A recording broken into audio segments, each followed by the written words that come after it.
नमस्कार। बांग्लादेश और भारत के बीच जो कनेक्टिविटी है वो दिन प्रतिदिन बढ़ती जा रही है और ये हमारे हित में है। जी हाँ, ये बांग्लादेश के भी हित में है और इंडिया के हित में है। और अभी एक ऐसा ब्रिज का इनॉग्रेशन होगा दिसंबर 2020 में। ऑलरेडी इसका अनाउंसमेंट हमारे road and transport minister Nitin Gadkari ने किया है।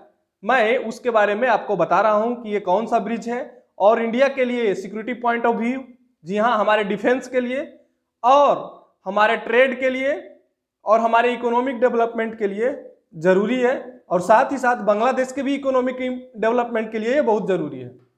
तो अभी मैं बताता हूँ ये कौन सा ऐसा ब्रिज है। जी हाँ, फेनी ब्रिज। फेनी एक रिवर है, नदी है, जो भारत के साउथ त्रिपुरा डिस्ट्रिक्ट, जो कि त्रिपुरा स्टेट में पड़ता है, उससे निकल के बांग्लादेश में इंटर करती है, फिर बे ऑफ बंगाल में गिर जाती है। और देखिए, पहले त्रिपुरा क्या था, जब हमारा देश साथ था, भारत का बंटवारा नहीं हुआ था, अनडिवाइडेड इंडिया की बात कर रहा हूं, इंडिपेंडेंट इंडिया की पहले की बात कर रहा हूं। तो क्या है, जो त्रिपुरा स्टेट है उसका डिस्टेंस जो था, जी हाँ आप सही सुन रहे हैं, पोर्ट से, सी से, समुद्र से, उसका डिस्टेंस मात्र 75 किलोमीटर था। जी हाँ, जो कि चिटागांव पोर्ट, हिंदी में बोलिए तो चटगांव बोलता है उसको, चिटागांव पोर्ट को कनेक्ट करता था। 75 किलोमीटर पर बट गया, बाद में वो चला गया पाकिस्तान में पहले, उसके बाद अब बांग्लादेश में है, तो ये डिस्टेंस दूर हो गई। जी हाँ, तो उसको क्या, आप त्रिपुरा में कोई सामान अगर विदेशों में भेजना है तो कहां से आना पड़ता है, कलकत्ता पोर्ट आना पड़ता है। और कलकत्ता पोर्ट आप ही जानते हैं कि 1600 किलोमीटर डिस्टेंस है। और जबकि सबरूम एक टाउन है, बॉर्डर टाउन है त्रिपुरा का, to Chittagong port only 75 kilometre का डिस्टेंस है। तो समझिए कितना ह्यूज है। और त्रिपुरा तीन ओर से बांग्लादेश से घिरा है।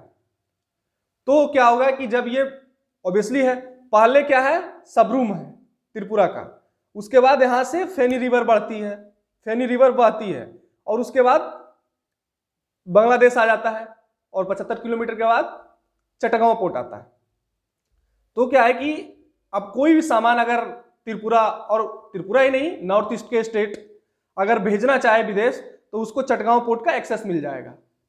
जी हाँ, उस स्टेट को, उससे आर्थिक खुशहाली तो आएगी ही आएगी, साथ ही साथ ये डिफेंस पॉइंट ऑफ व्यू के लिए इतना इंपॉर्टेंट है, जिसके बारे में मैं बात कर रहा हूं। अभी क्या है, ऐसा बांग्लादेश पड़ता है यहाँ वेस्ट बंगाल, तो जो भी इंडिया को गुजरना पड़ता है इस एरिया से आके यहाँ आना पड़ता है हमारे नॉर्थ ईस्टर्न स्टेट को। अब सभी जानते हैं जो सिलीगुड़ी कॉरिडोर यहाँ पे है, इसकी जो चौड़ाई है मात्र 22 किलोमीटर रह जाती है। जी हाँ, तो चाइना हर एक कोशिश करेगा युद्ध में कि इसको काट दें, और इंडिया भी इससे अवेयर है। तो हम इसकी तो मतलब इसके रक्षा के लिए जितने कदम उठा सकते हैं कदम उठा ही रहे हैं। साथ ही साथ हमें दूसरे ऑप्शन भी तलाशने हैं। तो उस दूसरे ऑप्शन के लिए, अगर ये पंजाब मान लीजिए आप, अगर ऐसे है, तो दूसरे ऑप्शन के लिए अगर हम अपने इंडिया को ऐसे करके कनेक्ट कर दें, क्योंकि बीच में बांग्लादेश आता है इधर साइड में, तो अगर हम ऐसे करके कनेक्ट कर दें तो कितनी अच्छी बात होगी। तो हमें एक ऑप्शन मिलेगा, साथ ही साथ ट्रेड के लिए भी अच्छी चीजें होगी, और हमारे जो नॉर्थ ईस्टर्न स्टेट हैं जो उस तरह से आर्थिक इकोनॉमिक डेवलपमेंट नहीं है वहां जिस तरह से भारत के अन्य राज्यों में है, तो उनकी भी खुशहाली आएगी। तो उसके लिए भारतीय गवर्नमेंट ने एक ब्रिज बनाया है, जो कि सबरूम जो त्रिपुरा का एक डिस्ट्रिक्ट है, सॉरी त्रिपुरा का एक शहर है, उसको जोड़ेगा कहां से, उसको जोड़ेगा बांग्लादेश से, और वहां से चिटगांव पोर्ट का डिस्टेंस मात्र 75 किलोमीटर है।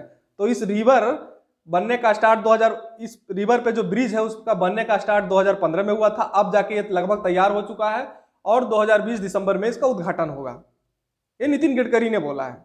तो ये बहुत बड़ी अच्छी बात है। और डिफेंस पॉइंट व्यू के लिए आपको बताया कि हमको दूसरा ऑप्शन मिल जाएगा। जी हाँ, हम अपने ना सिर्फ गुड्स, समय आने पे और भी सामान भेज सकते हैं जब जरूरत पड़े, क्योंकि कनेक्टिविटी यहाँ से बढ़ेगी। तो 129 करोड़ रुपया के मदद से ये ब्रिज बनाया जाएगा, फेनी ब्रिज इसका नाम दिया गया है। ऑब्वियसली यह ब्रिज बनेगा क्योंकि दोनों ओर इंटीग्रेटेड चेक पोस्ट भी होंगे। और इससे बांग्लादेश को क्या फायदा होगा, हमको इतने फायदे होंगे, बांग्लादेश को क्या फायदा होगा। देखिए, बांग्लादेश भी व्यापार कर सकेगा इंडिया से। जी हाँ, और मैं आप लोगों को बताता रहता हूं, बहुत लोग बोले कि बांग्लादेश इकोनॉमिक राइज कर रहा है, इंडिया में भी कुछ मीडिया ऐसे छाप दी, मतलब निगेटिव, लेकिन बांग्लादेश का राइज इंडिया के हित में है। अगर बांग्लादेश के लोगों के पास परचेजिंग पावर बढ़ेगा, पैसा आएगा, तो सामान ज्यादा खरीदेंगे। और हम क्या है, कुछ ही दिनों के बाद और अभी भी और इकोनॉमिक डेवलपमेंट हो रहा है, तो हम एक मैन्युफैक्चरिंग हब बनेंगे तो अपना सामान बांग्लादेश में बेच सकते हैं। साथ साथ बांग्लादेश का भी, अगर बांग्लादेश में भी इकोनॉमिक डेवलपमेंट होगा तो बांग्लादेश भी अपना सामान इंडिया में बेच सकता है, दोनों का व्यापार बूम कर सकता है। जी हाँ, अभी बांग्लादेश का सबसे बड़ा पार्टनर इंडिया नहीं, इवन तो चाइना हमसे बड़ा बिजनेस पार्टनर है बांग्लादेश का, जबकि हम नजदीक में हैं। तो ये सारी सिचुएशन थी और ये भारत के इकोनॉमिक फायदे के लिए, भारत के डिफेंस फायदे के लिए फायदेमंद है, और उससे सोशल इकोनॉमिक जो है खुशहाली भी आएगी और बांग्लादेश को भी फायदा होगा। इसलिए बांग्लादेश ऐसे फ्री तो आने देगा नहीं, बांग्लादेश भी उसमें चार्ज करेगा। अगर देखिए, अब कलकत्ता पोर्ट आने की जरूरत नहीं रहेगी त्रिपुरा वाले को, त्रिपुरा वाले या कोई भी नॉर्थ ईस्टर्न स्टेट सीधा अपना सामान चटगांव पोर्ट ले जाएंगे, चटगांव पोर्ट से बेच देंगे, या तो चटगांव पोर्ट से पानी के थ्रू कनेक्ट हो जाएंगे कलकत्ता में, वो भी बहुत ईजी बात है, मतलब वो भी डिस्टेंस कम करेगा, साथ साथ पानी के थ्रू है तो ट्रांसपोर्टेशन कॉस्ट भी कमेगा। तो ये सारी जानकारी है। और एक सबसे बड़ी अनाउंसमेंट हुआ है हमारे जितेंद्र सिंह की तरफ से। जी हाँ, जो पीएमओ में भी मिनिस्टर हैं और साथ ही साथ नॉर्थ ईस्टर्न स्टेट का जो पूर्वोत्तर मंत्रालय होता है उसके राज्य मंत्री भी हैं। उन्होंने ये बातें बोली कि हम जल्द ही भारत और बांग्लादेश, त्रिपुरा और बांग्लादेश के बीच एक ट्रेन का कनेक्टिविटी कर देंगे, क्योंकि सबरूम जो है वो सबरूम से ऑलरेडी कनेक्टिविटी है बांग्लादेश का, सॉरी सबरूम तक ऑलरेडी ट्रेन है त्रिपुरा का। तो ये अचीवमेंट होगा इंडिया के लिए और हमारी खुशहाली के लिए भी, और ये हमारे एक्ट ईस्ट पॉलिसी का भी हिस्सा होगा। तो अभी जो भी आप लोग सुन रहे हैं मेरे को, उनका बहुत बहुत धन्यवाद। अगर मेरा ये एक्सप्लेनेशन आपको पसंद है, मेरे चैनल को सब्सक्राइब कर लीजिए, शेयर कर लीजिए। जय हिंद।